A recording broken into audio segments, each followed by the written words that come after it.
ci ànd beeg Sans Frontières TV am mbégte retrouvé waat leen ci Actu Sans Frontières ni ngeen ko tàmmee am samedi bu jot ci waxtu bi di gërëm nag waa diaspora surtout yéen ñu ñuy toppee ca bitim réew li wolof naan picc nga ca kaw waaye xel maa nga ca suuf xam nañu ne yéen a ngi foofu di daan seen doole waaye seen xel dañul ci Sénégal donc bokk na ñun sax ci li ñu gën a yitteel di leen jox actualité en temps réel mais di leen fi indil également ñoo xam ne dinañ leen ko mën a décrypter ngeen gën a comprendre tey ki ñu dalal ancien ministre la nekkoon itam député ci assemblée nationale jiite woon fi groupe parlementaire tey mu jiite Manko Muccu Babacar Gaye dootuñu leen ko présenté ci Sénégal waaye xam ngeen ne itam samedi Moustapha Diakhaté moo daan faral di fi toog beneen ancien président de groupe parlementaire nekk acteur politique bu ñu ràññee taxawal Sénégal indomptable umpu leen ni yaramam dafa xaw a sutante boobaak léegi donc ñu ngi koy ziyaar moom itam di ko ñaanal wér te di xaar mu dellusiwaat ak jàmm ci jotaay bi monsieur le ministre maa ngi lay nuyu di la gërëm bu baax ci wuy siwaat bi dalal ak jàmm. waaw maa ngi lay fay soxna si di nuyu téléspectateurs yi nga xam ne ñoo lay suivre wala ñoo ñuy suivre fii ci Sans Frontières TV. di nuyu waa Sénégal leen ndokkeel ci weeru koor wi. di leen ñaanal koor jàmm di leen wax Ramadan Karim mais aussi di masawu suñu rakk Moustapha Diakhaté comme ni nga ko waxee moo fi daan toog nga ne samedi.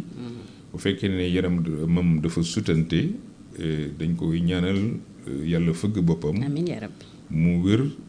dellu ci li nga xam ne mooy liggéeyam rawatina taxaw bi nga xam ne am na ko taxawaay bi nga xam ne ràññee nañ ko ci moom. ci li jëm ci lu soxal réewum Sénégal kon maa ngi souhaité ñëpp bon week-end ak kooru jàmm une journée de paix.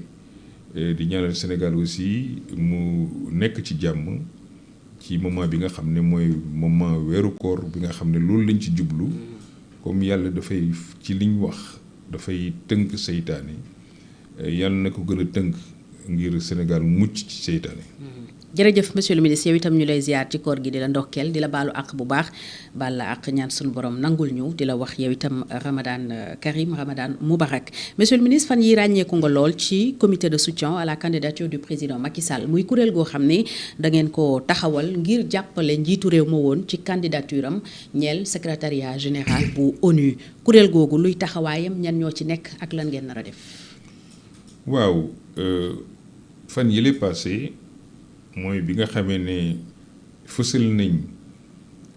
déposer candidature président Macky Sall fële ci Nations Unies te président Burundi porté ko ci turu Union africaine dañoo amoon yéene taxawal ak kuréel goo xam ne comité la boo xam ne day taxawu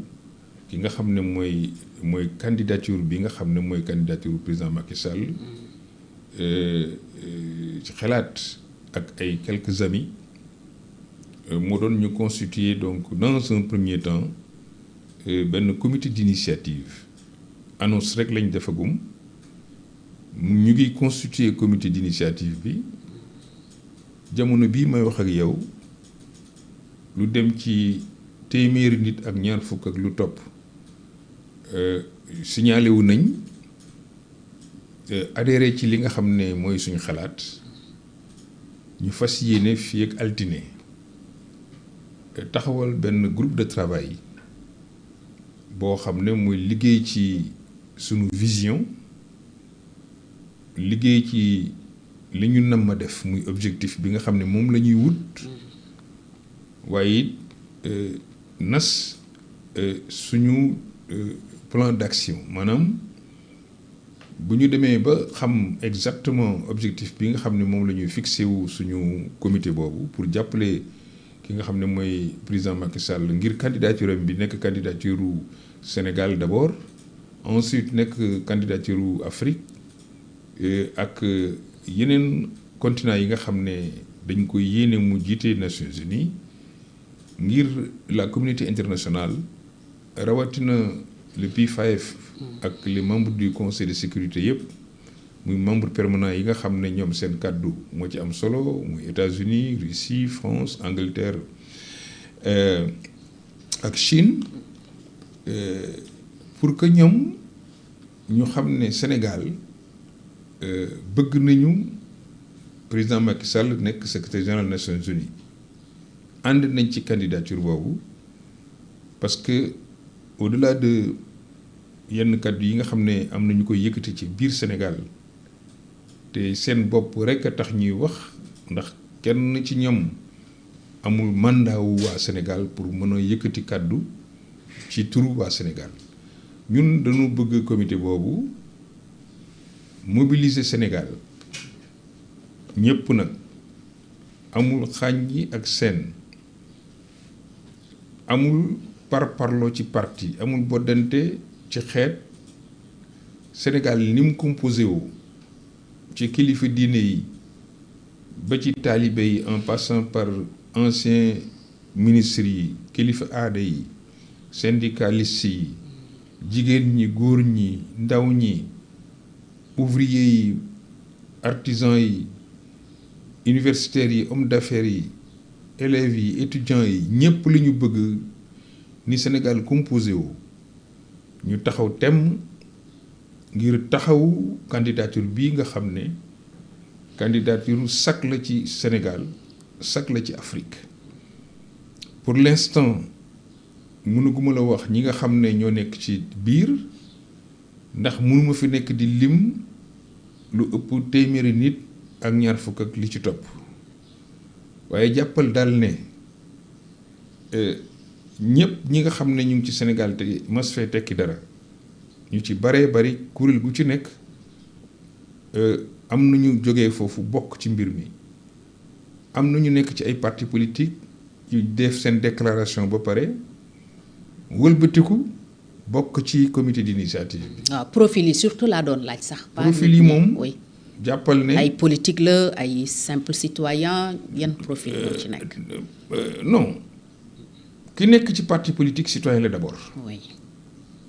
ñun li ñu privilégié mooy citoyen bi. d'accord le sénégalais. le sénégalais sénégalais bi nag day nekk ci parti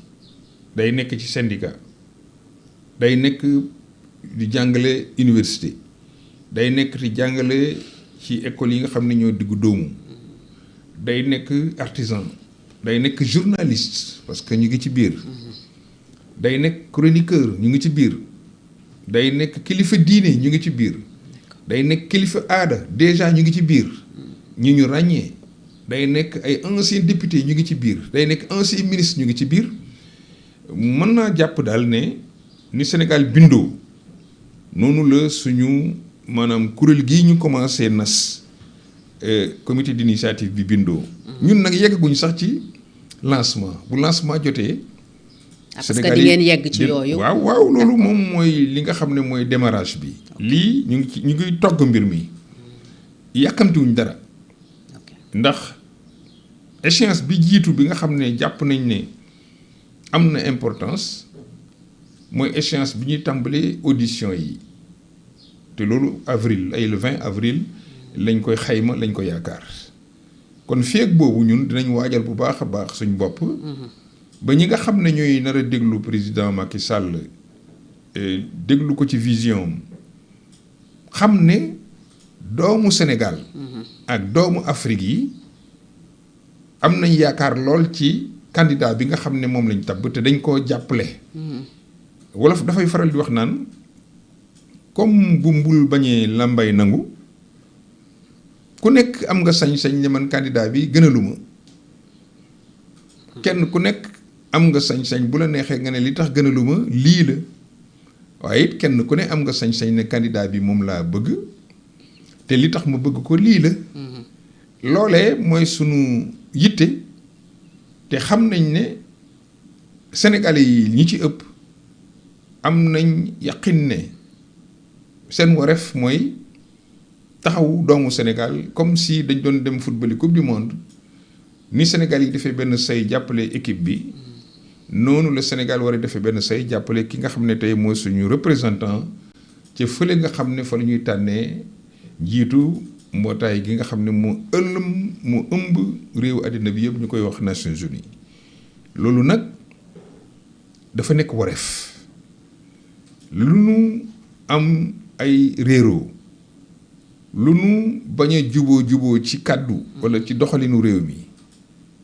lu nu am ay divergence ci wàllu politique war na noo bu Sénégal soxlaa parce que ñun ñoo tëbb taxawal suñu réew tabax république bi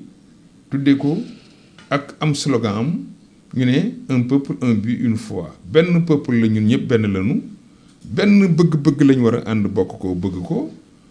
ak benn gëm-gëm lañ ci am pour naka lañ koy réaliser loolu nag ku ko gëm waruloo bu Sénégal soxlaa Afrique soxla nga ber sa bopp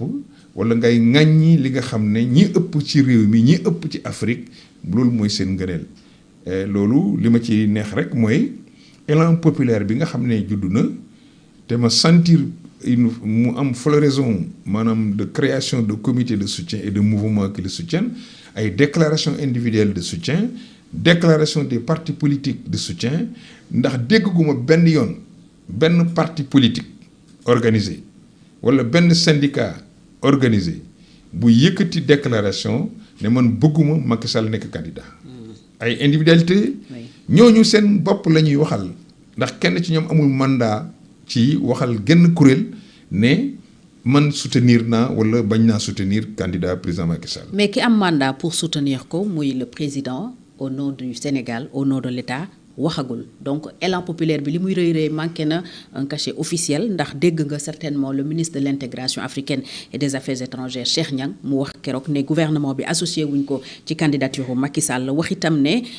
Burundi moom moo ko parrainé mu ne également lettre bi Macky Sall bind président Bassirou Diomaye Faye amagul tontu et président même li muy xaar pour wax la position officielle du Sénégal mooy ñu tëj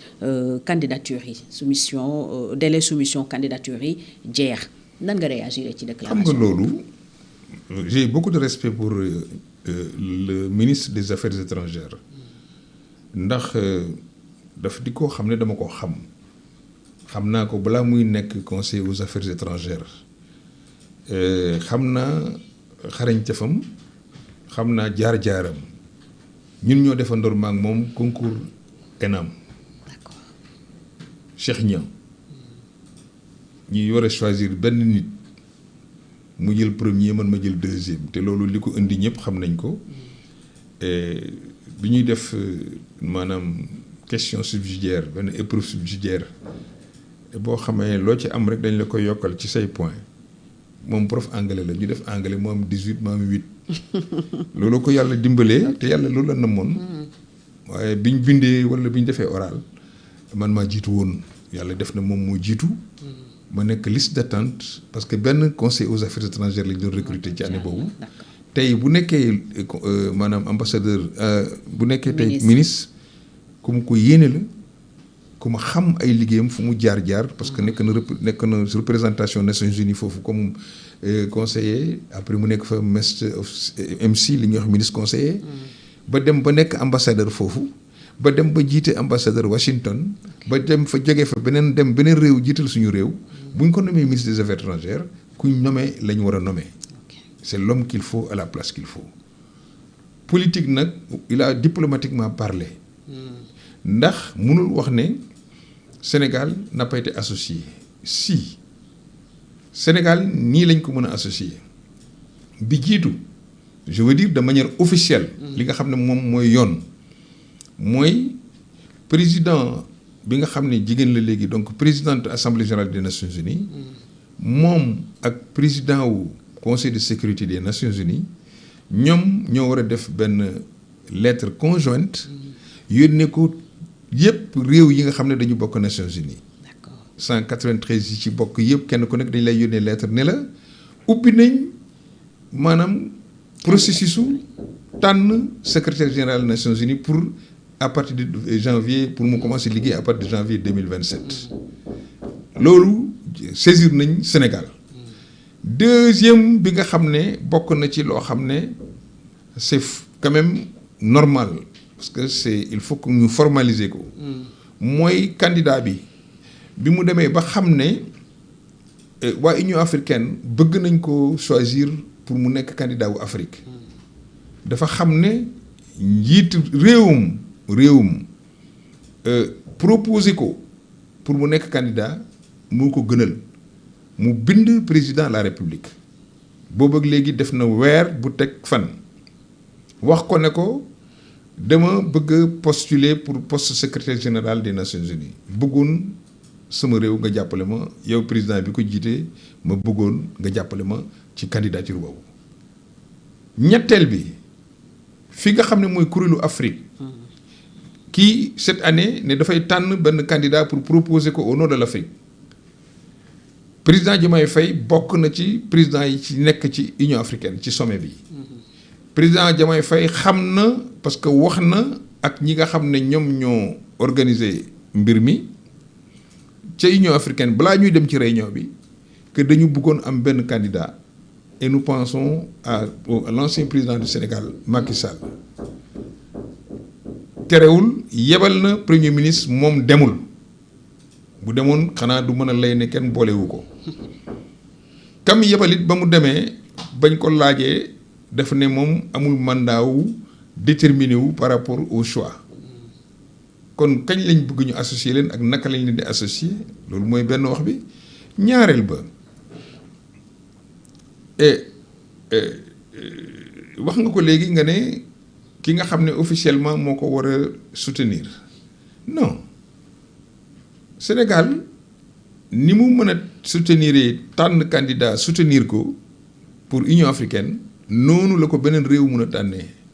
loolu mooy charte bi nga xam ne mooy charte Nations Unies gënal na nag candidat bi réewum tànn ko. dafa sax gën a rafet aussi. ci réew ma. waaw moom it Macky Sall daf ko rafetlu woon dafa jàppoon ne li ko gënaloon moo doon réewum tànn ko waaye bu fekkee ne dafa wax réewum nañ ma tànn réewum àdduwu ko ba mbir mi bëgg a tëj yaakaar naa su ma juumul fii ak semaine moom candidat dootul mun dugg léegi président Macky Sall xam ne ñii comme tontuwunu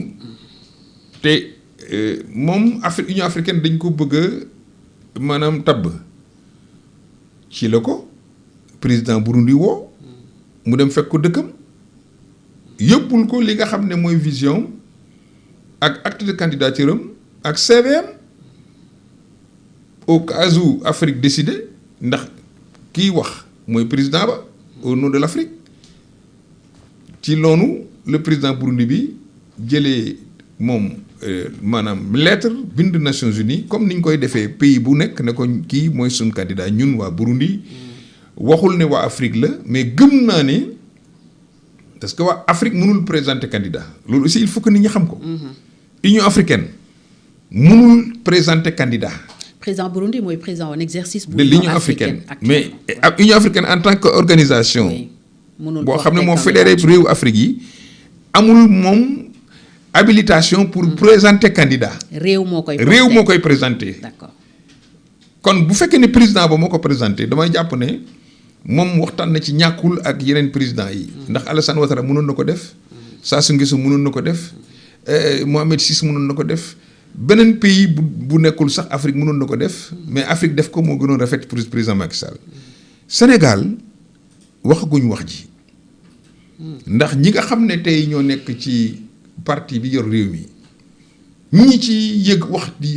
yàbb yëpp wax ju rafetul wax ju ñaaw yàq der moom la ñuy dégg mu jógee ci ñoom jëm ci candidat bi nga xam ne mooy candidat Afrique man benn gis-gis rek laa ci am président Diomaye Faye dafa war a jiital valeur yi république bi mooy li nu bokk li nu nekk benn jëmuwaay bi ñu bokk ak gëm-gëm bi ñu war a am ensemble plus que li nga xam ne moom la partem gëm plus que objectif politique gu partem plus que li nga xam ne mooy jëmuwaayu partem parce que ñàkk a àddu ci candidature bi ngir jàppale président Macky Sall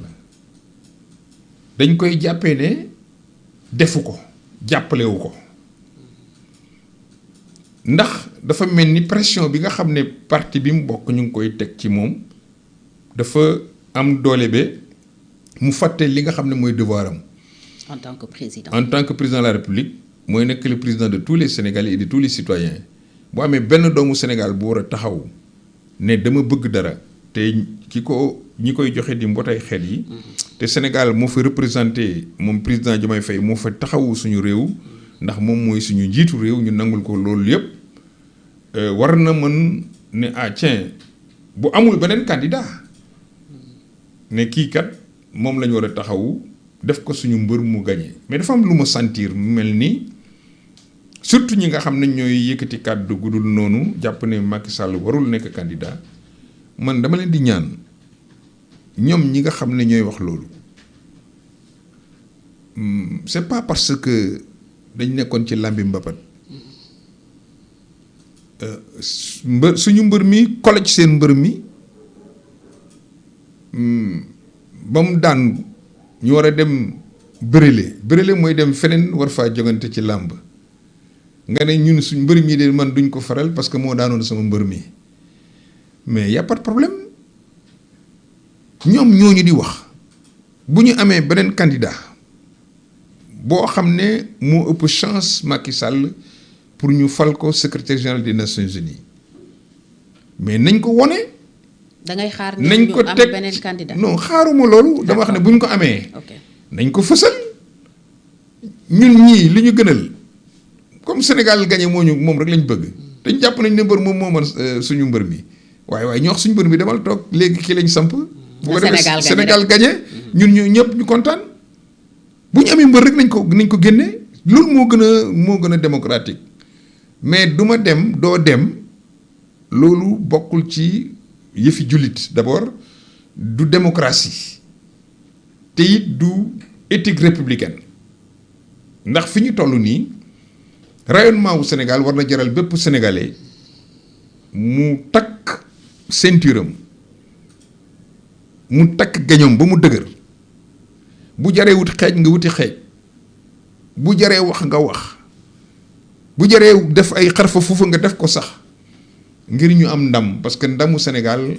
ndamu Macky Sall mooy ndamu Sénégal mooy ndamu Afrique mooy ndamu li ëpp ci àddina bi parce que Macky Sall même bu demoon bañ tey ñaanuma ko yàlla ñu gañe ko wala tabuñ ko am na ndam ba pare. ndax ñi ko jàppale. c'est la première fois ñu toog ñu ne Sénégal am na candidat ku bëgg a nekk secrétaire des Nations Unies biñ nekkee ñun ak léegi. loolu rek ndam c'est la première fois ñu toog waa Afrique ne nañ jël doomu Sénégal bi defar nañ ko doomu Ghana ba mu nekk secrétaire général des Nations Unies c'est vrai te jamono bu ñu koy def bi mu amee africain yëpp dañ ci am fierté Kofi Annan. Boutros Ghali jël nañ ko fi mais jamono boobu kenn mënul wax ne Afrique la ndax lobby yi ci bari ak li xewoon dans le Moyen-Orient en Égypte peut-être situation yi moo taxoon peut-être ñu ne nañu tànn.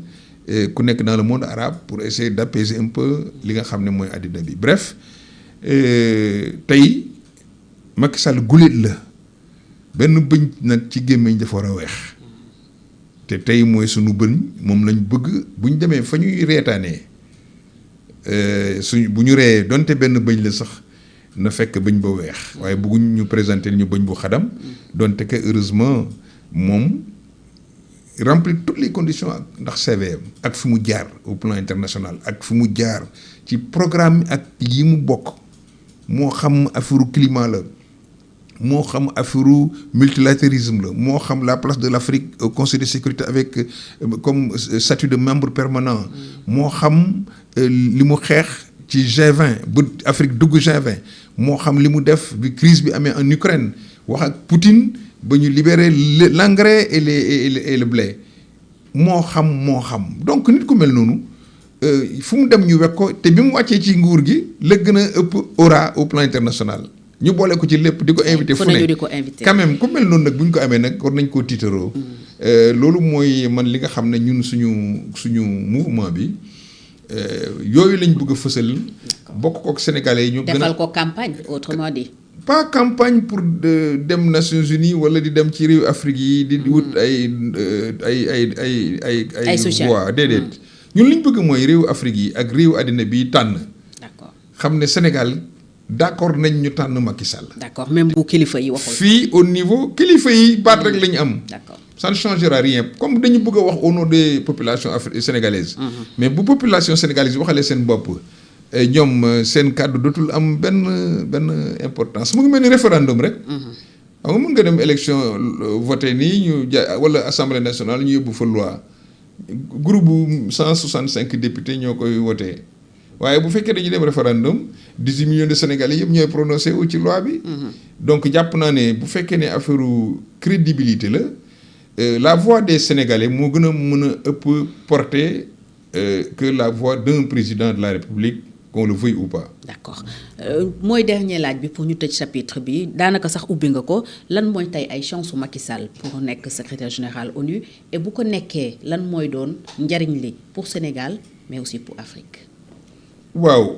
xam nga ni ñuy tabbee secrétaire général des Nations Unies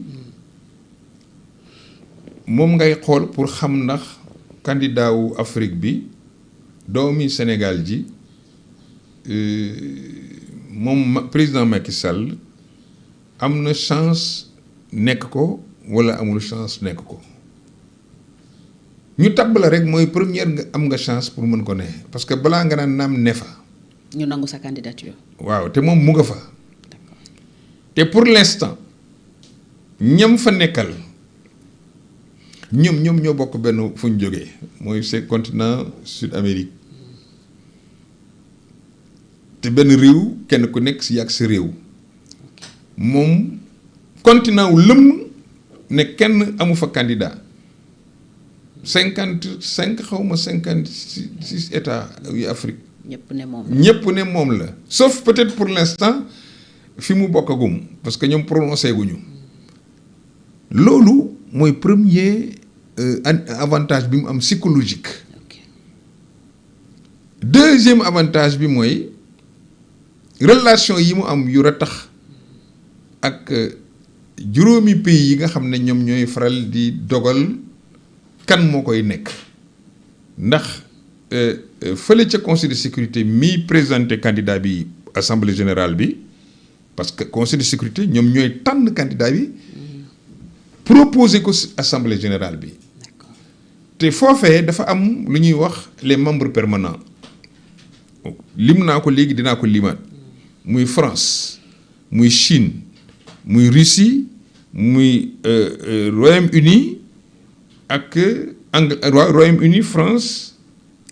États-Unis Angleterre ak Chine du moins Russie ak Chine juróomi réew yooyu kenn ci ñoom ku ne loolu ñu wax les membres permanents ñooñu kenn ci ñoom bu ne d'accorduma diw nekk ko doo ko nekk waaye conseil de sécurité. fukki membre ak juróom lañu am muy fukki réew ak juróom yu fa ne pour que sa candidature jàll foofu pour ñu proposer la parce que foofu dañuy voter il faut nga am 9 voix sur les 15 9 voix sur les 15 loolu lu mu tekki mooy bu ñuy war a voter membres yi nga xam ne ñoo nekk conseil de sécurité dafa am 10 yoo xam ne c'est des membres non permanents ci 10 yooyu yaa ñetti pays africains déjà ñu nga ca heureusement que pour l'instant Sénégal bokk ci te Sénégal du ci bokk heureusement que am na ay réew yoo xam ne ñàkkul d'accorduñu ak Sénégal nekk ay pays africains bokkuñu ca bëgguma tudd benn réew mais ñu bëri xam nañ situation bi nekk en Afrique biir CEDEAO mu am yeneen réew yoo xam ne dañu bokk ci conférence islamique organisation de la conférence islamique muy Pakistan ak Bahreïn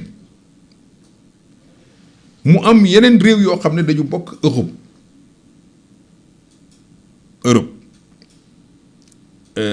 kon dafay mel ni chance yi Macky Sall mun a am mooy bu fekkee ñi nga xam ne ñoom ñoo defuñu veto damay considérer ne veto du am. mooy les 5. kon dafay mel ni juróom yooyu ñëpp dañ koy woteel ñetti africains yi xanaa lu mu bon dinañ ko woteel xanaa ñaari réewu jullit yi kenn dina ko ci woteel bu defee loolu rek 9 dugg na waxuma nag réew dañu bokk Union européenne te ñëpp xam nañ ne fi ñu toll Emmanuel Macron dafa bokk ci tête de pont de l'Union européenne yi ñëpp xam nañ ne Emmanuel Macron dafa nekk aujourd'hui la porte d'entrée de l'Amérique en Europe te ñëpp xam nañ ne Emmanuel Macron ak Macky Sall comme mburoog soow la. il se dit même que foofu lay tàmbalee campagne am. dama ne bu Alassane Ouattara ak Denis Sassou Nguesso di jël initiative ne dañu bëgg a présenter candidature Macky Sall jàpp naa ne waxtaan nañ ci ak Macron ñëpp xam nañ ne Macky Sall bi Russie amee jafe-jafe ak àddina bi parce que noonu laa ko mën a tuddee. contre Amérique France Union européenne ak Amérique àndandoor OTAN am problème ak Russie à cause de l'Ukraine Sénégal dafa amoon position de neutralité mais yemu ca Macky Sall daf fi jóge en tant que président de l'Union africaine dem seeti Poutine wax ak moom pour jàmm am wax ak moom yan conditions lañ war a mën a def pour cesser le feu jógee fa dem seeti président Ukraine wax ak Poutine ne ko dama bëggoon comme guerre bi ñun bu doon suñu sago du am mais warul impacter Afrique développement Afrique engrais bi nga xam ne moom la ñuy bayee dañ bëggoon nga permettre ñu libérer ko pour mu mën a ñëw Afrique. ak céréales yi. blé bi nga xam ne moom la ñuy bayee moom la ñuy dundee su ngeen ko téye suñ mburu dina yokk dinañu ay problème en Afrique dañ bëggoon nga libérer le détroit le port bi nga xam ne mooy la Crimée bateau yi mën a départ pour mën a indi blé bi loolu yëpp yàlla def na mu am kon damay jàpp ne seen diggante neex na. Xi Jinping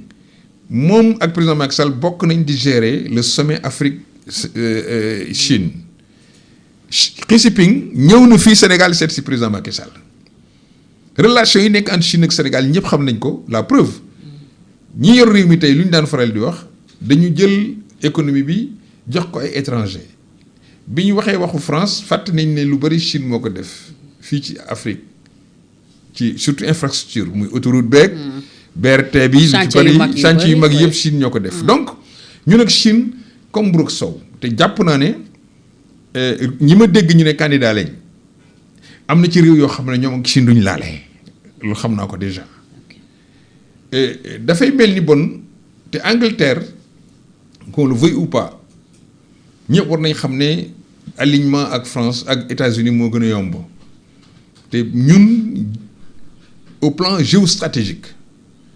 ki nga xam ne tey moo nekk président wu maanaam États-Unis di Donald Trump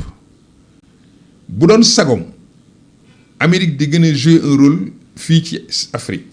rawatina la situation bi nga xam ne moo nekk une situation géopolitique assez carabinée bi nekk dans les états de l'AES moo xam Niger la Mali ak Burkina Faso yaa ngi gis sax bërki démb mu ngi génne bataaxal démb dina wax ne na ngeen fexe dellu à l'ordre constitutionnel pour ñu normaliser seeni rapport te Sénégal mooy bopp entrée wu Amérique ambassade bi ñu tabax fii amuñ fenn fu ñu ko tabax fii ci Afrique boo ko seetee te loolu xam nañ ne Chine mu ngi dugg Afrique bu baax a baax am benn président de l'ONU secrétaire général ONU boo xam ne dafa jóge Afrique surtout rawatina réew moo xam ne il est stable boo xam ne démocratie lañ ko xamee kooku gisuma Trump nu mu ci opposé wu rawatina réew yi nga xam ne ñoo am candidat boor bële c'est sûr que am na au moins ñaar ñoo xam ne bu fekkoon dañ leen di choisir Trump da ci opposé wu chance yooyu laa gis man ne boole kook nag mbër mi dafa am CV dafa am jaar-jaar par rapport ak ñi nga xam ne ñoom lay jonganteel. au plan immatériel liñ koy waxal Sénégal mënu koo topp foofu. mais lu lañ koy waxal Sénégal lu yor sa réew développer sa réew au plan infrastructurel au plan économique ay nit jóg bëgg a taal sa réew nga jël matuwaay yi nga xam ne moom la réew mi yor pour protéger sa réew ñi nga xam ne ñoo doon bëgg a taal réew mi indi musiba ci réew mi amuñu benn leçon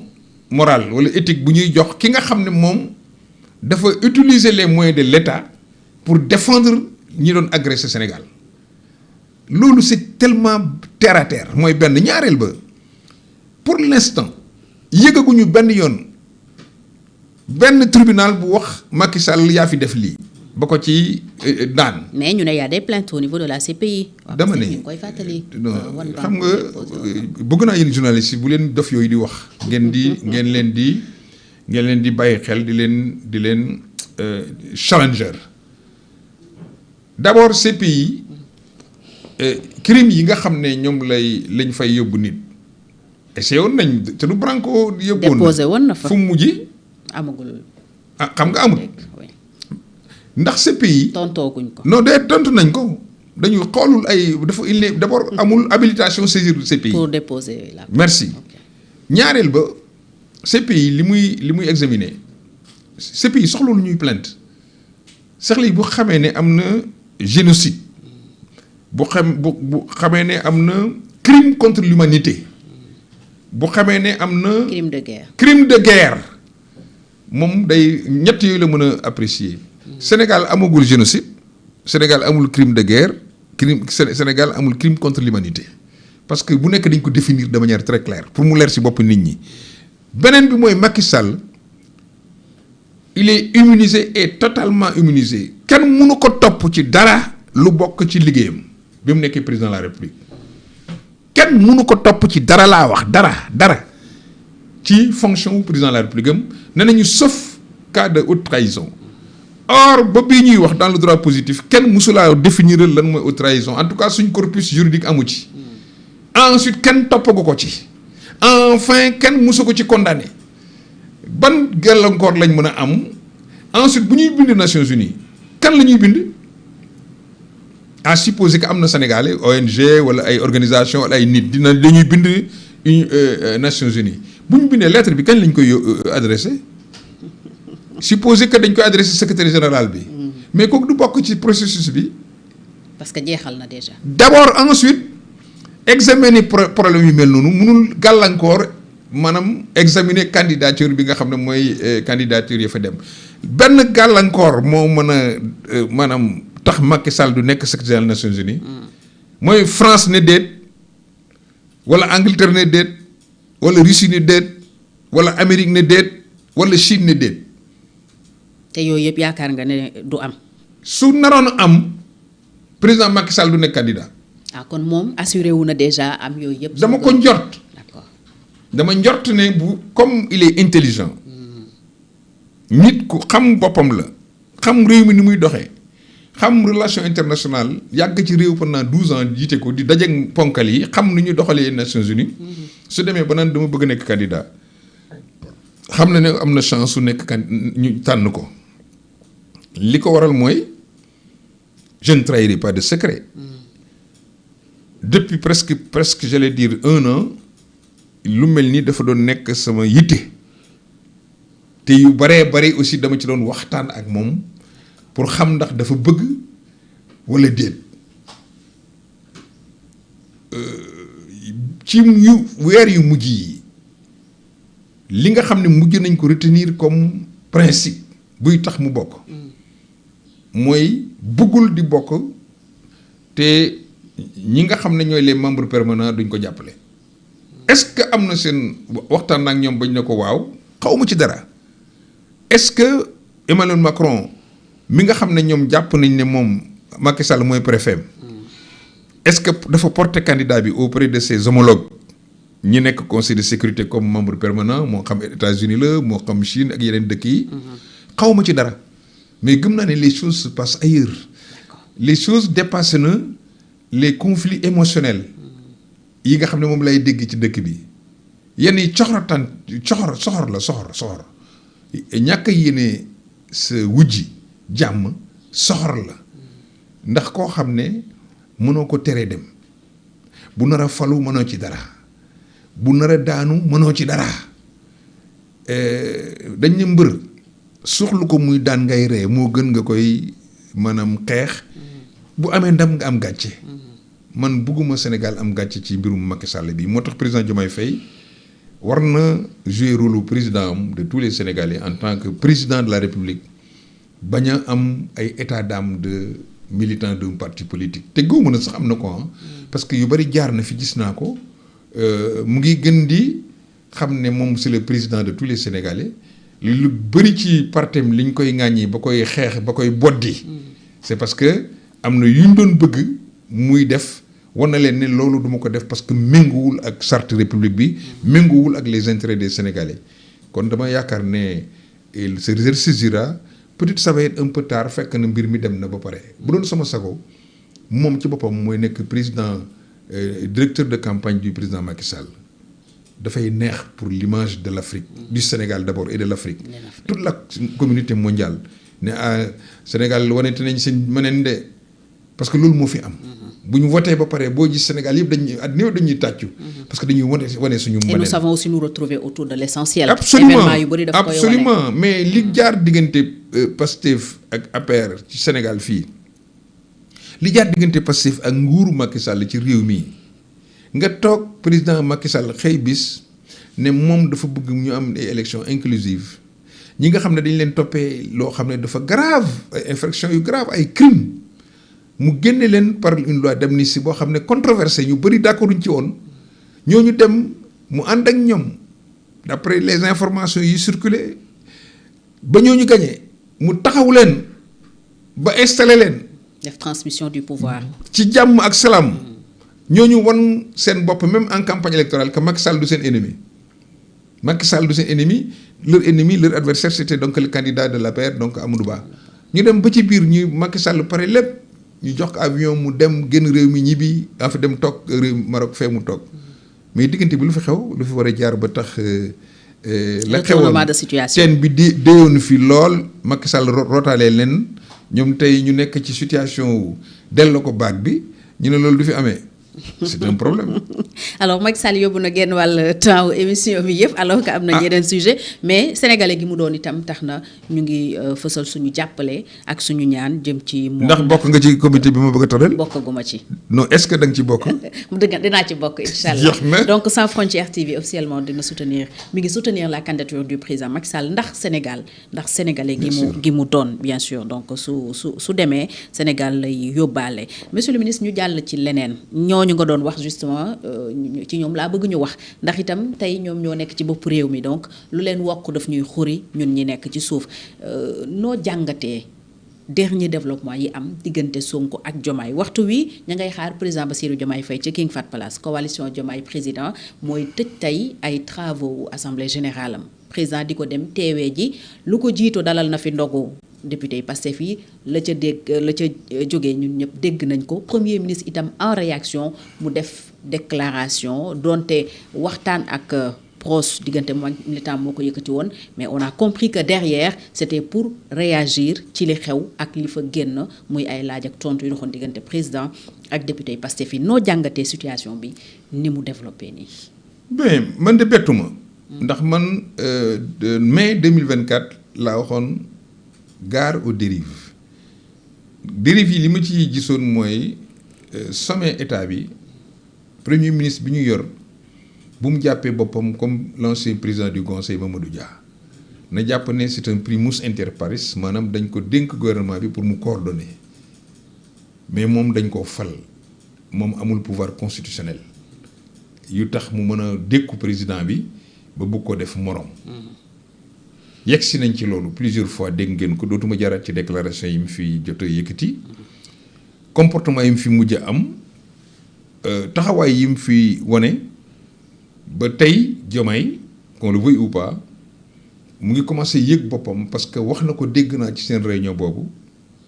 que maanaam Ousmane Sonko daf ko yàpp wegu ko ci liñ nettali coalition bi nu mu tudd du Diomaye président. coalition bi est-ce que jiituwul Diomaye nekk président de la République ndax coalition bi bu daan def réunion Ousmane Sonko ak ñi mu àndal duñ fa daan nekk est-ce que coalition bi muy def réunion candidat bi ñu amoon ñoom muy Diomaye Faye du fa daan teew damaa jàpp ne nit bu lay jàppale ne kuréel gii moom pour jàppale président bi la bu ñu xewlee président war na faa teew li paradoxal mooy président Diomaye Faye dem ci kuréel goo xam ne kujjee gi fu mel ni FDR par exemple ñoo doon def seen séminaire pour structurer seen organisation ñu invité président Diomaye Faye mu dem fa loolu jàpp naa ne du xel mais présence am ci travaux yoo xam ne Diomaye président war na ko à mon humble avis maintenant ban interprétation la ko ay adversaire am yi nekk ci biir majorité bi di jël commencé nañu bu yàgg bi nga xamee ne d'abord nommé na Mimi Touré ñaareel ba jàpp nañ ne pour moom dañ ko imposer ne ko na bàyyi coalition bi des ci Pastef or dafa mel ni c'est comme si da kaay ñu ànd jël réew mi ngeen ànd jël réew mi dem ba jot ci réew mi ñi nga xam ne oto bi la paanoon la ñu koy puus ñu ne leen wàcc leen yéen bokk leen ci loolu la waa Pastef bëgg ci coalition boobu nga xam ne mooy coalition Diomaye yi ndax c'est une majorité quand même boo xam ne il était cosmopolite composé de plusieurs partis et d'organisations ñii dañ am na ñu bëri sax politique wuñu woon bokkoon nañ ci coalition bi pour jàppale Diomaye pour mu nekk président kon tey du xel pour man que Pastef di mettre pression ci président de la République pour mu bàyyi coalition bi koy taxawu pour jàpp ci Pastef te Pastef jàpp ko ndax bu ko Pastef jàppoon Pastef du commencé mandat ñu ne ñun diw mooy suñu candidat 2029 que ñun kii la ñuy déglu ñun dégluwuñu Diomaye mais bu fekkee ne parti mooy doxee noonu yow nga bokk ci parti boobu déclaré woo démissionné ci parti boobu sinon génn poste secrétaire général ñu jox ko keneen ku nekk ci biir parti ba rafet na bu fekkee ne yaa yor nguur gi nga am benn base politique bu lay jàppale base boobu nag bu fekkee moom nee na jàppalewu la premier ministre bi nga fal sax nee na liggéeyalu la mais yow bu fekkee ne da nga bëgg am une stabilité politique war ngaa mun ñeneen ñi ngeen àndaloon pour ngeen liggéey ngeen continuer ak ñoom bu ñeneen ñëwee tafu ci alhamdulilah day def lu renforcer li nga xam ne mooy sa base sociologique te jàpp naa ne loolu mooy li nga xam ne moom la Diomaye président def maintenant conséquence bi maa ngi dépendre ci premièrement ban discours moom la fa Diomaye di am tey ak ban réaction la Ousmane Sonko di am parce que Ousmane Sonko de toutes les façons qu'on le veuille ou pas ou bien dina defaat live ou bien dina wootewaat beneen ndaje maa ngi dégg mu naan affaire conseil national. en réaction donc en réaction. mais li ëpp solo mooy buñ ñu fontoo ñoom ñaar ñooñu. mais avant discours bi même monsieur le ministre dem gi parce que maa ngi lay bëgg a wax sànq ne ñoom organiser nañ fi lu bëri lu président Diomaye demul ñu mer ci ba wax ko bi ci njëkk mooy terrain meeting bi beneen bi mooy journée des martyrs bi ñu doon amal yooyu yëpp li ci président ñëwul naq dina leen ba ñu wax ko déjà dem gi rek est-ce que du am conséquence immédiate. dama ne est-ce que Diomaye bu fekkoon APR moo woote dina dem. déedéet xaaruñu ko de. xaaruñu ko de. est-ce que bu fekkoon PS moo wootee Diomaye dina dem Diomaye bu demee ci mbirum Pastef te nekkul patron mu Pastef wàcc na sartu moom en tant que républicain en tant que président de la République bu leen fàtte ne fii c'est le président Diomaye Faye kii ak mooy rencontrer organisation yi koy jàppale mais Pastef ci fa lay bokk Pastef ci Diomaye président la bokkoon. mais moom it Pastef la bokk. oui mais je veux dire. gën a yey. oui mais d'accord mais dama ne loolu moo tax. bi mu wootee député yi Pastef yi moi j'étais choqué au plan des valeurs de la République. ndogu bi du yoon bu wootee député yi oui d'accord naa mu woo député yi ñu def ndogu ku bëggul dem na nga xam ne demuloo du yoon muy recevoir par exemple la coordination. les coordinateurs au palais de Pastef dans son palais mais cër yooyu. lu tax ñoom waa Pastef waxuñ ne lu tax Diomaye deful ko pour yeneen parti. premier ministre nee na moom pourtant àndul woon sax ci mu amal ndogu bi au palais nee na ko demal seeti feneen. dama ne loolu wax ci mu ngi ko wax après. waaw man pour man. nee na waxante nañ ko c'est Diomaye. ma ne waxi après la waxi après damay jàpp ne rek dañ ko def pour contrôler. ok je dis que le fait que ñoom ñu accepter ñoom ñu leen di recevoir en tant que parti politique. ok te kaasuñu bu ñu doon te président du dem di recevoir ñeneen. je pense que war nañu bàyyi xel ne. te surtout que c'est justifiant moom ci boppam parce que gis naa quelque part mu expliquer lu tax absence bi nga xam ne dafa nekkaloon ci dëkk bi. beneen agenda bi mu amoon pour war ko def bref. donc loolu je pense que est-ce que c'est pas le seul militant qui n'est pas parti parce qu'il est aujourd'hui qu'un seul militant du parti mais tout dépend comme encore li ma la waxee processus la boo xam ne fu mu commencé dafa sori maintenant acte su tey bi dina gën a renforcer. li nga xam ne mooy seen fracture bi nekk seen diggante président Ousmane Sonko ci boppam en tant que président de Pastef wax na ne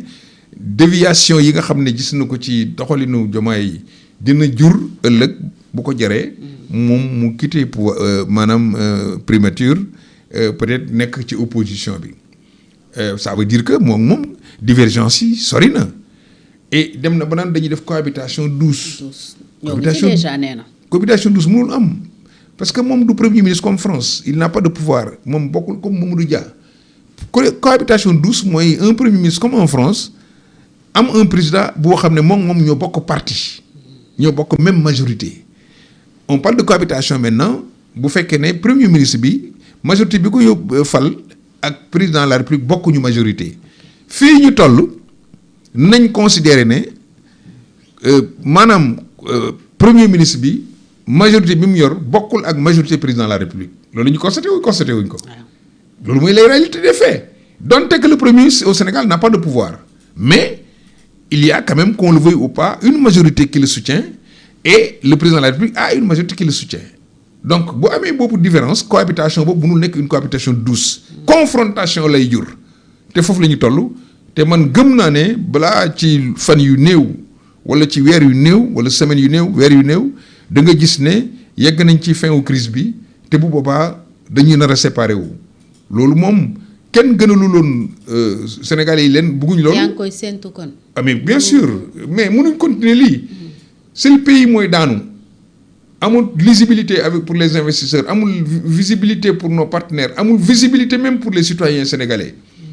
li gën mooy suñu mënta ànd ñu tàggoo mais photo nag tàggalewul mbaam ak nopp ya pourquoi je le dis ñoom ñoo ñëw fii surtout Ousmane Sonko ak ñi mu àndal jaay ñu le ticket Diomaye Sonko ou Sonko Diomaye ils ont fait 2 ans réew mi ne kak dara doxul c'est pas parce que par exemple Ousmane Sonko génn na gouvernement bi que bilan bi da ci set déedéet temps bi fi nekkee en tant que premier ministre lu mu fi réaliser lu mu fi def dañ ko demander loolu ils vont rendre compte quel que soit alpha pour les Sénégalais et pour l'opinion publique ak ñi nga xam ne ñoo leen voté loon ak ñi nga xam ne voté luñu leen parce que élection yi ñu jëm forcément il faut que ñu def le bilan de ce qu'ils ont pu faire ou ce qu'ils n'ont pas pu faire. génnam ci gouvernement bi mun na décanter situation wu réew mi. en tout cas dina am bu jógee primature. dana am visibilité mooy leer mooy danañ am au moins un exécutif homogène président boo xam ne ñi mu àndal déggoo nañu premier ministre boo xam ne déggoo na ak moom déggal na ko da koy liggéeyal de l'autre côté on aura une force politique dans l'opposition mu fekk si yeneen force politique yi nekkoon dans l'opposition ñu ànd nag moom foofu ñoom dans l'opposition dina ma jaaxal naka lay mën nekkee waaye moom bu génnee comme dafa bëgg dem dans l'opposition il y a de la place encore pour être dans l'opposition le gouvernement va gouverner l'opposition va s'opposer. Alors président. mais qu'on respecte le pays et les règles de démocratie. kenn mënu fi jéem a troubler réew mi comme ils ont tenté de le faire avec le président Macky Sall personne ne doit accepter c'est pas parce que génn nga gouvernement rek que nga bëgg a yaakaar ne réew mi dañ ko war a taal wala que d'accorduma dañ ko war a taal comme ni ñu doon jéemee avec l'affaire Sweet Beauté et l'affaire Mame Mbaye Niang je pense que Moussa Fall et l'ancien gouvernement wane nañ ne le Sénégal est capable l'État du Sénégal de se protéger et de faire face. da ngay redouter ay manifestations. wax nañ ko di ñu delloo nañ def nañ doon def. nekk ci dem ci opposition bi def ni ñu doon def ku dem ci opposition bi def ni ñu daan def État du Sénégal def na mu daan def. mais président woneegul en tout cas ay signe na dina ko dàq donte keroog ca ndaje ma am na évolution tuuti parce que ay député nee nañu président wax na leen ne moom heure bu xëyee mën na dàq Ousmane Sonko te dara du xew. loolu député bu demoon moo ma ko wax man. mais mi ñam ci sama nopp. mais ki fi nekk tey nee na moom du dem léegi bu ko président dàqul moom demul dañuy nekk aussi ci situation bi. ah xanaa déggoo yow yaa ne président nee na moom mën na ko dàq te dara du xew. waaw boobu dañ ko laaj ci dàqam. waaw mu won leen ne il est toujours sur siège éjectable. mooy li ma la wax donc mën na ko dàq à tout moment donte kii ne bëggul dem. jàppal ne taxawaayu Diomaye nii nga ko gisee yaakaar nga ne mën na xëy dàq Ousmane Sonko. tout dépend de Ousmane Sonko yan type de rapport lay continuer di am ak président bi. bu fekkee dafa commencer bëgg a continuer am rapport conflictuel ak président bi man jàpp naa ne président bi dina obligé séparer wu de lui. su fekkee ne Ousmane Sonko moom mënul am dignité wu ne man bàyyi naa parce que déggootuma ak diw mais waaye boo ànd ak diw ba déggoowu leen bokk leen fu ngeen jëmu. jàpp nga ne li nga tuddee projet bi moom nekkul ci projet bi mais nga jël sa matuwaay jël sa responsabilité dellu ci sa base politique wala leen ne leen man de kii ma doon bëgg àndal ànduñu mënuñu ànd bàyyi naa nañu wutiwaat wolof loolu day naan ndox bu tuuroo an baax des déedéet da ngay dem rotiwaat donc Diomaye aussi mënul continuer comme ça maanaam tënk réew mi ci ay relation ay conflit entre moom ak son copain xarit politique amul amitié de mooy benn ensuite pouvoir kenn du ko bokk amul fenn pouvoir le pouvoir ne se partage pas nguur kenn lay doon yàlla mi sàkk nguur moom benn la te ku mu jox nguur benn la lay def nit ñi ñoo commencé rek di leen di ay genre ay dualité ay duo mënul nekk parce que c'est une affaire de pouvoir. fauteuil la du canapé. kër comme avait dit Embalo. merci kër aussi kër benn borom kër lay am. mënut a am ñaar. Sénégal benn kilifa la mën a am mooy président de la République mënul am ñaari président. c'est impossible. beneen probabilité bu député Pastef fi di évoqué mooy président tas assemblée nationale parce que bu tàqalikoo Ousmane Sonko aussi le problème restera en quelque sorte entier ndax Ousmane Sonko wax na ko et c'est la réalité moom moo teg loxo ci assemblée nationale parce que ñi mu investir partem moo fa am majorité est-ce que jëmuñu ci beneen blocage président pour échapper ci est-ce que les textes lui permettent aujourd'hui mu dissoudre assemblée bu amee 2 ans parce que y en a qui disent que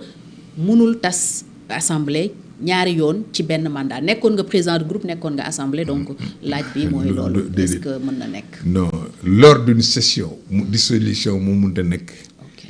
loolu c'est différent lors d'une session. d'accord waxuñu mandat session mooy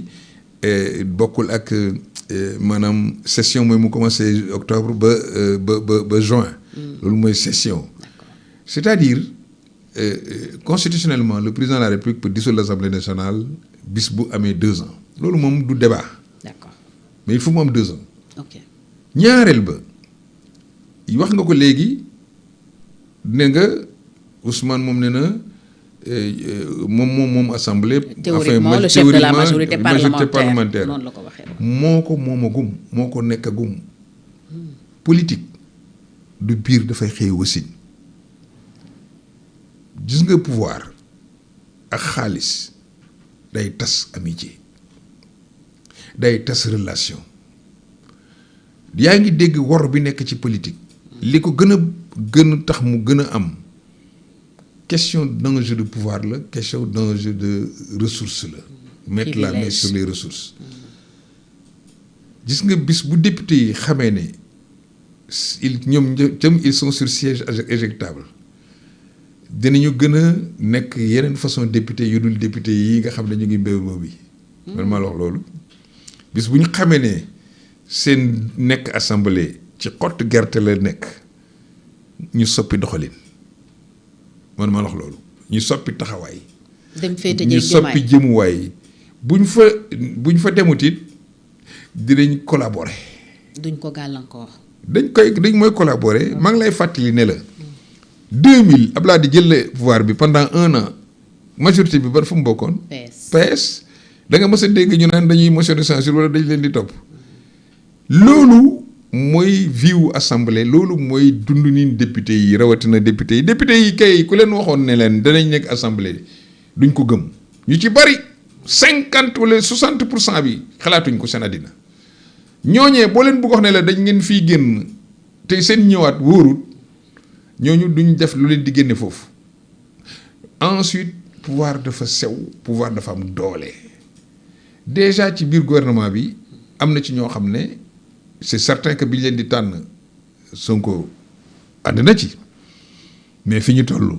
Diomaye lañ gën a jox bopp de bërki Dembo Ndiaye gis nga ko kooku nga xam ne ñëpp jàpp nañ ne nañ mooy Sonko numéro 2 mooy ki nekkoon HLM Kébé. mais yow xalaatoon nga ne danañ ko dàq Sonko du am beneen réaction lu tax amul réaction lu tax deful comme ni mu defoon Samba Ndiaye. delloo naa la laaj bi. mu lay won ne la rapport de force yi dafay commencer changer te am na ñu ma wax ne ma maanaam jour boobu ñuy jël décret di ko fa jëlee am na yeneen ñetti nit ñoo xam ne jëloon nañ décret pour jëlee leen fa dafa am ñu wax Diomaye ne ko c'est pas le moment d'ouvrir plusieurs fronts comme ça ma ragal ne moom ak gaañi dañuy yoote maanaam entre Ousmane ak Diomaye dañuy yoote mooy jeu d'échec kenn ku nekk yaa ngi observer déplacement wu pion wu sa morom pour seet ban moment nga koy roquer wala ban moment nga koy yóbbu nduluñ maanaam échec et mat te gëm naa ne comme Diomaye yàlla dimbale na ko moo yor décret bis bu toogee ba am ku ko contresigner le décret données yi changé. maanaam bu amee beneen premier ministre. oui bis bu amoon tey beneen premier ministre boo xam ne mooy contresigner décret yi données yi changé ñëpp ñi nga xam ne ci décret ci leen seen avenir wékku dañuy bàbbee ko. pour l'essentiel mun nañ joxtu ne Diomaye instant bi day wër premier ministre. non waxuma loolu xam nga yaa ko wax crise bi bu yeggee ci fu mu war a jeexee. d'accord bu yeggee d'accord ba séparation am il faut que mu am beneen PM. bien sûr. loolu moom te Sénégal yi aussi ñëpp ñu ngi xaar séparation bi parce que dañu jàpp ne loolu moo ñu jig ñun fi ñu toll kenn ku nekk ci la nga gëm surtout ñoom ñaar ñooñu comme mënatuñu ànd ñu tàggoo sëy sax bu ngeen demee ba mënatu leen ànd. da ngeen di séparé wu moo gën ngeen nekk situation boo xam ne xol yi day tàng ba kenn ku si nekk di def lu noonu jigéen ji mën na am mu dugg ci ay moyens yooyu te loolu dara jaru ko fi góor gi aussi mën na am loo xam ne du noonu mu war a def mu def lu mel noonu li ko indi mooy parce que déggootu leen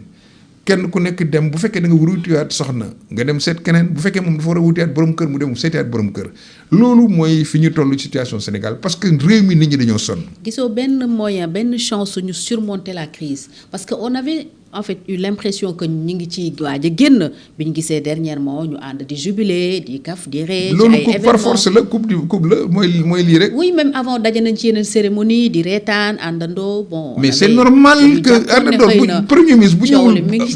bu ñëwul ànd ak président de la république lu muy def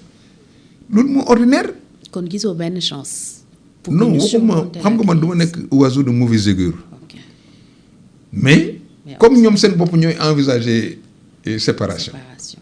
xam nga avant dañ doon wax jamais. Diomaye comme Sonko tey Sonko ne na man suñ ma dàqee. du ma démissionner mais suñ ma dàqee ma dem opposition. ça veut dire que donc moom envisager na tàggoog sama Diomaye nee na man maa ko nommé mun naa ko jëlee foofu mu nekk primature te dara du xew. kon ça veut dire que donc tey kenn ku ci nekk ñu ngi nekk dans les dispositions de se séparer na nekk rek bu mu indil Sénégal jafe-jafe na nekk luy jural Sénégal jàmm pour que mu am progrès parce que fi ñu toll réew mi dañoo sonn nit ñi dañoo sonn ci ay mbiccoo mbaalaw dañoo sonn ci amuñu dépense dañoo sonn ci dund gi dafa cher dañoo sonn ci mbay mi gis nga ko barki démb jaay ci yem maraîchers yi di jël seen récolte di ko tuur ci tali bi pour la première fois dans l'histoire du Sénégal dañoo sonn xale yi étudiants yi di dem bay dee pour ay fay leen nit suñu bourse loolu il faut que ñu andil ci benn terme il faut que le Sénégal se retrouve autour de l'essentiel si les deux têtes de l'exécutif muy premier ministre ak son président mënuñu ànd ñoom juboo pour njëriñu Sénégal maanaam pour suñu jàmm ñun nañu tàggoo ñu seet naka la ñuy def ñun ba am couple boo xam ne danañu mën a dimbale ngir yàlla ba suñu réew mi nekk dans la paix dans la stabilité parce que bailleurs de fonds yi ñu ngi taxaw dañu observer Fonds monétaire déjà waxoon nañ leen ko bu ñu fexee ba mu am ak ñoom crise ça va nous créer des problèmes aujourd'hui ñu ngi war a fay ay dettu ay 4600 milliards ci année bi première échéance mois bii ñu toll war nañ ko fay mars bi plus de 700 milliards de francs CFA te loolu li ko indi yëpp mooy bañ a waxtaan ak Fonds monétaire parce que bu ñu waxtaan ak Fonds monétaire yii yëpp du nekk ay jafe-jafe chez nous malheureusement par ay déclarations intempestives fexe nañ ba bailleurs de fonds yi téye seen bopp ci ñun agence de notation yi daaneel ñu Union européenne fi ñu toll OCDE créer ay jafe-jafe ba kenn mënatul aujourd'hui considérer na xaalis mën na jóge foofu ñëw biir Sénégal loolu nag pour mu am il faut que ñu delloo si fondamentaux yi un pays stable une gouvernance apaisée ñu am président de la République boo xam ne dafa déggoo ak premier ministre am ànd ak moom gouverner en réalité maa ngi gis li tax Macky Sall à un moment mu supprimer poste premier ministre pour nekk moom en tant que président de la République moom mi nga xam ne moom moo demoon wuti suffrage universel mu nekk en face du peuple sénégalais développer vision proposer ay programme am doxal ko comme membre chef du gouvernement mais comme suñ constitution fi ñu toll mënuñ bañ a am maanaam premier ministre mais je pense que bu fekkee nii la nar a continuer moi je préfère avoir un président avec les membres du gouvernement et duñu am poste premier kon tey boo doon conseiller Diomaye peut-être di nga ko xelal mu supprimer comme ni ko ñeneen defee woon le poste mais parce que poste premier ministre li ko indi woon mooy c'était pour avoir décharger un peu le président déedéet c'était pour avoir benn fusible boo xam ne coow li dafa bëri woon après mai 68 syndicat yi yëpp taxaw Senghor nekk dans des difficultés lépp ci kawam mu ne su ma mee PM au moins moom dina nekk di gérer gouvernement bi di gérer administration bi man ma jël du recul après jot na ko fi supprimer Abdou Diouf bi mu ñëwee di ko njëkk a dindi après delloosi ko ainsi de suite donc c'est un poste maanaam fusible qui permet au président de s'occuper des grands dossiers diplomatie défense monnaie culture yu demee noonu mais fi ñu toll nag bu fekkee ne PM bi moom demul dikkul dafay mujjee ne goulot de bëggul liggéey amagul lenn lu mu teg ci table ji lu ñu mën a gis ne moom moo ko fi élaboré pour jëm ko exécuter te bëggul président bi au moins engager une vision autre que ñoom li ñu yaakaar ne vision la ñoom bu ñu amoon benn vision à la limite dans leur projet ils parlent de projet jusqu'à présent xamuñ projet boobu lan la jur xamuñ yan programme ñoo nekk ci projet bi. mais man xam naa ni parce que toog naa fi ak kenn ci seen kilifa yi koo xam ne xam na bu baax li xew ci seen diggante mu ne ma ñaari mbir en tout cas moom leer na ko ni bokk na ci li leen wuutale. muy reddition des comptes bi ak niñ koy defee ñiñ bëggoon ñu jàpp leen wala ñi Ousmane Sonko bëggoon ñu jàpp leen jàpp na ni Diomaye moo joxewul instruction yi war pour que yoon topp leen bi ci des mooy la candidature de Ousmane Sonko en 2029. ñaar yooyu mooy ma ne reddition des comptes reddition des comptes dafa ordinaire du yëfu ay premier ministre ba mu naan jàpp leen reddition des comptes organes yi nga xam ne ñoom la ñu am ici au Sénégal ñoom ñooy def la reddition des comptes. moom nee na amatul yaakaar ci yëf yi. non ça c'est la justice. oui dama ne reddition des comptes processus reddition des comptes dafa am ci Sénégal. La preuve documents yi nga xam ne c'est des documents yu ñu basé wu ba naan am nañ dette ay reddition des comptes la inspection des finances li ñuy def après chaque changement de régime Cour des comptes liggéey bi muy def tout le temps ci ñi nga xam ne ñoom lañ dénk ñu gérer. loolu ay reddition des comptes la ñooñu dossier bu war a dem tribunal bu yeggee ci procureur na ko yóbbu tribunal OFNAC aujourd'hui mën na saisir directement tribunal pour ñu mën a poursuivre une personne yooyu ay reddition des comptes la lan moo ci yoonu premier ministre. bu ci duggee rek politique la te loolu aussi du dox bu fekkee ne dafa yaakaar ne il a des adversaires politiques yoo xam dañu leen war a jàpp par force d'abord Diomaye du mooy jàppaatee et je pense qu'il a été très clair. ñoom dañu waxoon ne Macky Sall mooy jàppaate te ñoom bu ñu ñëwee dañuy génne seen loxo ci justice nu muy doxee Diomaye peut-être dafa respecter boobu engagement. léegi la justice essayé nañ procureur mu ngi def procureur général mu ngi def li ñu mën ñu ngi koy def nag laa wax. lépp lu ñu mun ñu ngi koy def boo demee ba am kii sax liberté provisoire ñu lànk ne doo génn nga feebar ñu ne duñ la génne ñu dem cassation ñu dem chambre d'accusation ñu jox la ndam ñu ne doo génn bay dem cassation pour libérer nit quelqu'un le temps de le juger ñi ñu fi jàpp ñëpp am nañ lu mel noonu te ku ci dellu dañ lay defal non-lieu parce que juge bi bu amul preuve ne yow li ñu lay jéem moo ko mujjee am barki démb. dama ne juge bi bu amul benn preuve ne li ñu lay jéem yaa ko def da lay bàyyi da lay libérer juge yi c'est des Sénégalais comme vous et moi. benn politicien mënu leen embarqué je ne parle pas du procureur et du procureur général ñooñu ñoom parquet lu leen ministre de la justice di wax la ñuy def ñooñu ñoom de parquet procureur général ministre de la justice Sonko c'est une chaîne ñooñu bu leen neexee ñu def seen yëf waaye ki nga xam ne mooy yor décision bi kooku c'est le magistrat du siège te suñu magistrat yi nag qu'on le veuille ou pas au-delà des questions politiciennes ak chaque fois bu ñu gisee dossier àtte nañ ko ni ñu ko war a àttee ba ci Cour suprême mais c'est les mêmes magistrats qui aujourd'hui ont désavoué le président de la République bi fi bëgg a reporter élection yi pourquoi ñu toog ba léegi tey ñu ne ces mêmes magistrats qui ont permis à ce que Sonko et Diomaye puissent aller aux élections et gagner c'est des magistrats qui sont corrompus c'est un problème et ñoo leen fi nommé ñoom ñi ñu nommé nag xanaa ñooñu bokkoon ci corruption bi et à chaque fois qu'un dossier aboutit au tribunal ñoom duñu am dëgg ci ñi ñuy tuumal ñi fi jaar ñëpp. looloo tax mu amatul yaakaar ci dossier yi. mais parce que amul dossier. wekk ko justice. non dafa amul dossier. non amul dossier un dossier on le fabrique pas su amul dossier bu demee ñu condamné la ku fi am dossier boo demee ñu tëj la mais amul dossier moom dafay doon def rek li mu doon wax xale ñi ay sàcc lañ bu ngeen demee seen kër da ngeen fekk ay milliards bu ngeen tojee seen kër da ngeen jël nangam récit boobu moo des ci bopp bi ba léegi mu jàpp ne comme waxoon na ko il faut que mu feeñal sàcc yooyu mais man li ma jaaxal sàcc yi dañ fi nekk woon di sàcc alalu réew mi di dox. ñoom ñu nekk fi sàcc ñu àll réew mi ne kàkk ana xaalis bi. c'est paradoxal. c'est paradoxal. Deuxièmement sur la candidature de Sonko en 2029. mais li Diomaye wax rek laay wax c'est indécent ñu fal la def ko 1 an. ngay xalaat ne da nga war a nekk candidat ci mandat bi buy ñëwee. c'est-à-dire ki fi nekk sax yéenewu ko moom mu réussir ba espérer ne ñu éliraat ko. c'est ça le grand conflit. ñoom dañ jàpp ne Diomaye warul représenté wu moo tax ñu bëgg déjà mu leeral ne moom du nekk c'est candidat indécent ba pare soutenir la candidature. c'est indécent d'abord de parler de candidature bañ naan warul présenté woo bañ naan da ko war a jàppale moom na régler d'abord son éligibilité balaa muy wax affaire candidature 2029. ñu ne l'éligibilité ne il n'est pas éligible à l'heure actuelle. À la preuve. ñu ne falu na assemblée nekk député. dama ne oui parce que justement il y a eu des failles dans le système tout le monde le sait mais ce qui est certain mooy. bu ñu appliquer la loi il ne doit plus figurer sur les listes électorales maintenant j'ai appris que ñoom dañ bëgg a modifier la loi pour que defal ko une loi particulière mais loolu aussi Sénégal yi ñu ngi leen di xaar ci boobu li am solo mooy il est indécent ñu dénk la réew dafa ko 6 mois ngay xalaat la prochaine échéance dans 5 ans loolu déjà c'est ne pas respecter les Sénégalais. Ensuite le président qui est en exercice qui est là mais war nañ ko mën a bàyyi quand même au moins ak dalam ñu bëgg muy prononcer wu naan woy en 2029 je vais soutenir ce candidat là. Il le dit le lendemain les Sénégalais dal ci koom. Tu sais pourquoi dañ ne ko mais yow kon loo fi def tu n'as pas besoin d'attendre 2029 tu n'as qu'à débarrasser le plancher. jógee fii ñu def organiser élection anticipée. bu fekkee Diomaye dafa bëgg kooku nekk candidat wala bu fekkee Diomaye dafa bëgg Diomaye ne moom mooy candidat am Sonko dafa bëgg ne Diomaye ne moom mooy candidat am. ñoom loolu lañ bëgg mu wax. waaw kon kay léegi li ñu war a def mooy na comme protocole bi may dégg ne amoon na mooy mu mos tuuti bàyyi ñu organiser élection yi. transition coow li fa la commencé président de transition bi bu leen ko fàtte mu. oui am na ñu ko yëkkati woon. ñun kenn duñu foye réew mi ni ñu war a waxee dañu waroon respecter maanaam ñu organiser élection yi en 2024 bi Macky Sall jëlee décret ne da koy pousse noonu la ñu war a mën a waxee nit ñi aussi ne ñu bàyyi suñu mandat ba mu jeex ku war a faluwaat si Diomaye ne veut pas être candidat affaire am la bu fekkee ne Sonko dafa bëgg nekk candidat mu posé candidat am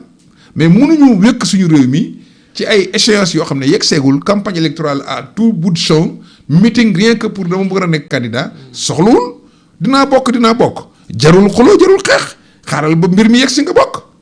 Pourquoi aujourd'hui systématiquement ñu bëgg wax président bi ne ko waxal ne man maay bokk yow doo bokk ban signification ban jeexital lay am pour man. kon soutien bi ñuy demander pour yow lan la. soutien wu kan. na Diomaye soutenir la candidature de est-ce que c'est au plan juridique pour que mu dugal loxoom wala bu ñu defee modification yi à l'Assemblée parce que foofu tam amuñu certitude ndax lu ñu mën a voter Assemblée président moo koy promulguer mu jàll. oui mais loolu sax loolu du handicap maanaam le débat c'est pas Diomaye yi. ñoom bu leen neexee ñu def seen projet de loi bu leen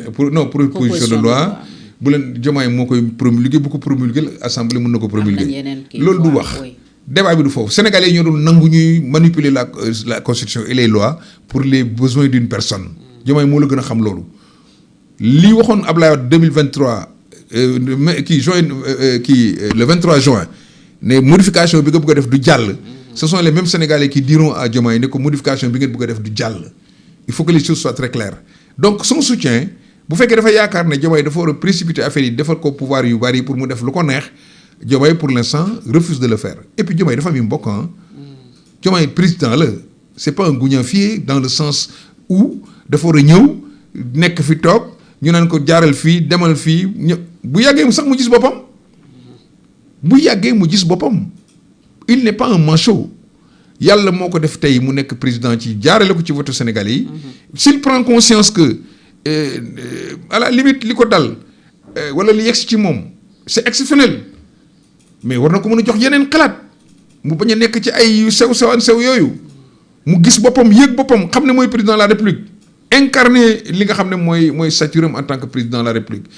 trouver les moyens de s'entendre avec un bon gouvernement dirigé par un premier ministre boo xam ne au moins déggal na ko pour mu xam ànd ak moom fu ñu jëm mais koo xam ne déggalu la wala fi ngeen jëm bokk leen fi ngeen jëm mais fan nga naka ngay ànd ak moom kiy jaar yoonu maanaam Ndar kiy jaar yoonu Kaolack quand est-ce qu'il va se retrouver daf ñuy indiwaat kon ci la séparation est imminente wala inéluctable mënuñu ci. bon je ne veux pas être l'oiseau de mauvais augure mais li xew daal li xeeñ neexul en termes de stabilité institutionnelle li xeeñ neexul kañ lay am nag c'est inscrit dans le temps yàggatul dara yàgg bàyyul dara buñ si yegsi rek mu yegsi.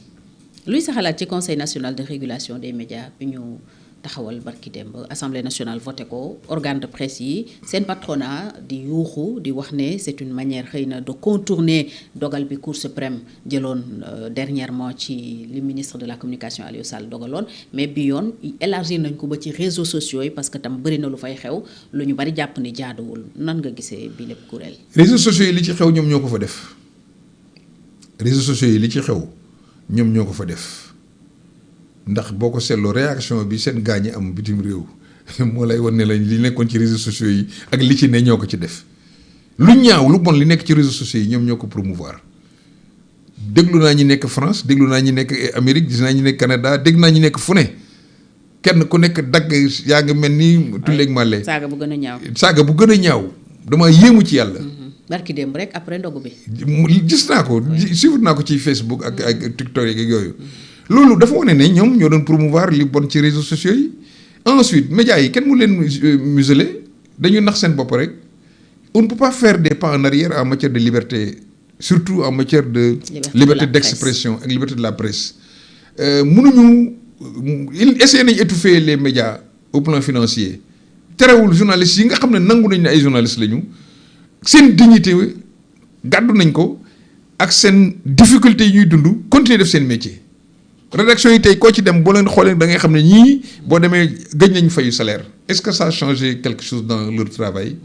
loolu du xalaat waruñu dellu gannaaw en matière de liberté de presse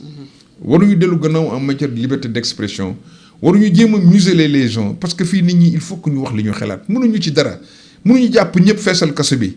surtout que am na ñoo xam ne mënuñ leen teg loxo la preuve yaa ko xel sa bopp léegi ñi nga dégg ñu leen doon daggee ay saga ndey yu bon yooyu yu ñaaw yoo wax ju ñaaw yooyu mais ñooñu bu fekkoon ne seen loi bi buñ ko voté dina leen amal njëriñ mais dañuy nax seen bopp rek procédure maanaam extradition li ñu am ci jafe-jafe ci Madiambal Diagne war na leen doy rawatina moo xam ne loo xam ne expression la liberté d'expression réewu Europe réewu Amérique réewu Canada nga leen bëgg ne waaye kii dafa transgresser suñuy règle d'expression dañ ko war a jàpp tu seras ridicule donc je pense que dàq Mamadou Oumar Ndiaye ak ña fa nekk mooy njëkk a nekk seen bëgg-bëgg xam naa ne dañ jàpp ne peut-être comme fexewoon nañ jëlee fa Babacar Diagne ba teg fi kii dina leen amal njëriñ commencé na waaye des na ils veulent mettre peut-être une autre personne wala d'autres personnes ils parlent dañuy def appel à candidature mais on verra ndax dinañ ko confier un organisme indépendant pour ñu tànn les meilleurs ensuite bu fekkee ne yéen ñi nga xam ne yéenay acteurs yi yéen a sentirul yéen ne li ñu tabax ci loi bi du dara doxal seen secteur bi mais ay la yéwén ñoom war nañ xoolaat seen bopp gis naa kuy jéem a justifié wu di wax ne convoqué woon nañ essayé woon nañ waxtaan ak yéen nangam mais en réalité la finalité mooy y a pas eu de concertation. Le CDEPS ne se sent pas en tout cas impliqué. tout à donc loolu déjà c'est un rejet bi ñu voté loi la code de la presse il a fallu des années.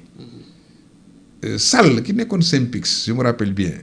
te gaañu yàlla na ko yàlla yërëm. bi ma nekkee assemblée lañ doon travailler ci affaire boobu ay 2002 xoolal kañ la ñu voté code de la presse pour te dire que c'est une matière très sensible dafa demander nga waxtaan ak acteurs yi nga xam ne ñoo nekk ci secteur bi ba ñu ngeen juboo ne ñu ne nii la ñu doxalee noonu sinon dañuy jàpp ne la loi elle est liberticide chaque fois qu'on prendra une loi boo xam ne amul consensus avec les acteurs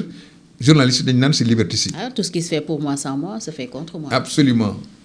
loolu daal laa gis ne en tout cas ŋàññi bi bëri na loi bi daal amul adhésion populaire. ci liberté d'expression luy sa xalaat ci garde à vue Cheikh Oumar Diagne par exemple dafa wax ni politiquement deewu Abdoulaye Ba mënuñu ko imputer ku dul le premier ministre en tout cas il est responsable politiquement de ce drame bu am université Cheikh Anta Diop maître Moussa Diop itam ñu ngi koy plainte mais boobu c'est une affaire privée parce que dafa wax ci nit koo xam ne xëy na la mu wax ca moom neexu ko mu jàpp ne diffusion de fausses nouvelles la le cas Cheikh Oumar par contre. oui mais man waxoon naa lu mel noonu ci njëlbeen la responsabilité du gouvernement elle est totale. Et je vais demander la démission du ministre de l'Intérieur, du ministre donc de l'enseignement supérieur, du directeur et du directeur du COUD. La xew ba xale bi dee seen responsabilité la. Le premier ministre dafa dem assemblée ne moom moo joxe. merci moom moo assumé boppam ne sa responsabilité am la. bu leen wax kenn wax leen man mii maa joxe ordre bi. même si defuñu ko ni ma ko bëggee woon. wala dama ne santaane woon dama ne même bu joxuloon ordre dans tous les pays du monde bu amee lu mel nii dafay am démission premier ministre. day am démission wu ministre ba nga xam ne moo concerné wu. chaîne de commandement bi donte yëguloo ko. dañ naan manque de vigilance la non parce que waroo ko bañ a yëg insuffisance de présence la. bu fekkee ne xew na nga ne yëguma ko da nga ko war a yëg. dara warul xew yëgoo ko. loolu mooy éthique de responsabilité en matière de gouvernance bonne gouvernance mooy li nga xam ne dañ la ne sa responsabilité la bu amee. ou yaa ko décidé tu es responsable ou décidé woo ko tu es responsable. surtout que am na mort d'homme donc moom moo dem assemblée dugal responsabilité am ci dossier bi bu ko nit rappelé kenn waru ko topp ci loolu peut-être dañ ko bëggoon kay topp depuis parce que am na yeneen yoo xam ne moom mu ngi ko doon wax peut-être dañ ko singli woon mais ci responsabilité gouvernement bi dans la mort de l'étudiant c'est sans commune mesure parce que ñoom ñoo fa dugal les forces de l'ordre te force de l'ordre yi dugg fa mu indi accident boobu bu fekkee wax nañ ko comme niñ ko waxee ne way da doon moo tëb daanu moo tëb daanu mais lan moo tax mu tëb daanu on a parlé d'incendie lan moo fa def incendie bi. est-ce que force l'ordre yi bu ñu ñëwaloon dinañ taal foofu ba xale yi di tëb di daanu. donc yooyu c'est des questions yoo xam ne buñ ko réglé wul dañ naan ñi nga xam ne ñoo joxe ordre pour que les forces de l'ordre dugg université ñoom ñooy responsables ils sont politiquement responsables de ce qui s'est passé à l'université. Et ils doivent l'assumer. loo bëgg a jeexale monsieur le ministre. xanaa rek di wax sénégalais yi ñu gën a am yaakaar ci li nga xam ne moom lañ dëgmal mooy jafe-jafe yi bari na coow li bari na xiiroo beeg ŋaayo bi tar na mais man toujours damay am espoir ne Sénégal comme muus mu ñu sànni ci teen la dina trouver toujours le moyen de se retourner ba mucc yàlla nañu mucc ci coowal xëccoo ay candidature 2029 yàlla nañu mucc ci coowal xëccoo nguur yàlla nañu mucc ci ñi nga xam ne Sénégal ñooru leen ba candidat bi nga xam ne mooy candidat wu Sénégal ak candidat wu Afrique ñu koy ŋàññi ñuy fexe di gàllankoor candidature boobu ngir ay état d'âme maanaam ay ressentiment ay xol bu tàng li ma waxoon rek lay waxaat c'est pas parce que sa mbër mi bi ñuy demee mbapat dama ko koloj mu daanu que sama mbër mi tey war a génn dem bëri la ji foo xam ne dañuy jongante ak yeneen mbëri yeneen dëkk nga ne da ngay contre sama mbër mi parce que dafa daane woon sa mbër mi loolu du bëgg sa bopp bëgg Sénégal mooy accompagner le président Macky Sall bëgg Afrique surtout que dañuy wootante ñoom ne ay panafricanistes lañ mooy soutenir le candidat de l'Afrique bëgg àddina bi mooy fexe jàmm am multilatéralisme dekki que ñu réformer la gouvernance mondiale au plan géostratégique te loolu mooy programme du président Macky Sall l'accompagner est un devoir pour bépp Sénégalais en tout cas ñun ci comité bi nga xam ne moom la ñu commencé mettre en place muy un comité d'initiative ngir taxawal un comité de soutien à la candidature du président Macky Sall ñu ngi ciy woo bépp doomu Sénégal parce que defuñ ko ngir contre kenn defuñ ko pour dem def campagne aux Nations Unies encore moins en France wala aux États-Unis mais dañ ko def pour mobiliser les Sénégalais pour que l'opinion nationale l'opinion internationale xam ne doomu Sénégal moo bëgg doomu Afrique moo bëgg dañ koy taxawu comme ni lébu gi di taxawee waa maanaam Rufisque comme ni Ale Casa di taxawoo Casa Sport buy football yi comme ni Casa Sport lébu gi ak tous les supporters de Ouakam ak tous les supporters du Sénégal di taxawoo Sadio Mané équipe nationale bi pour ñu dem gagner Coupe d'Afrique indi ndam li ñun tam dañ bëgg suñu waa ji dem Nations Unies indi ndam li te loolu il faut que ñun ñëpp ñu ànd ci donc maa ngi leen di ñaan ngeen ñëw rejoindre ñu ci li nga xam ne ñu ngi koy sumb dinaay faral di def ay communiqué ci sama page Facebook pour l'instant dinaa créer un groupe de travail avec le comité d'initiative mat nañu fi ñu toll téeméer ak ñaar fukk ak lu topp ensuite buñ nar a fësal dinañ ko fësal par une conférence de presse annoncer def lancement officiel bi créer des plateformes pour ngeen rejoindre ñu trouver ñu suñu activités yi nga xam ne nar nañ ko mëne moo xam ay déplacement la au niveau des ambassades moo xam ay conférences yu ñuy tenir dans les 14 régions du Sénégal moo xam ay activités yu ñuy mëne pour que le Sénégal ni ñuy préparer coupe du monde accompagner l'équipe nationale ñu préparer wu ñun aussi accompagner le candidat de l'Afrique le président Macky Sall. jërëjëf monsieur le ministre c'est le mot de la fin le candidat de l'Afrique Macky Sall mi yootu poste secrétaire général de l'ONU encore ñu réaffirmer suñu soutien en tant que sénégalaise pour ce sénégalais là ndax bu demee Sénégal lay yóbbu Sénégal lay njëkk a taxawee Babacar Gaye ancien ministre ancien député leader Manko Mucc moo nekkoon sunu gan ci Actu sans frontières tey bi di leen gërëm bu baax yéen ñi ñu doon teewloo ci réew mi ak ci bitim réew di la gërëmaat bu baax monsieur le ministre gërëm Khalil mi ne woon ci régie bi ñaanal leen yendoog jàmm un très bon week-end rendez-vous altine inchallah bu miti jotee ak Assane Samb ci beneen numéro Actu sans frontières ñu analyser actualité bi et comme ni ñu koy waxee ce sera sans frontières jërë ngeen jëf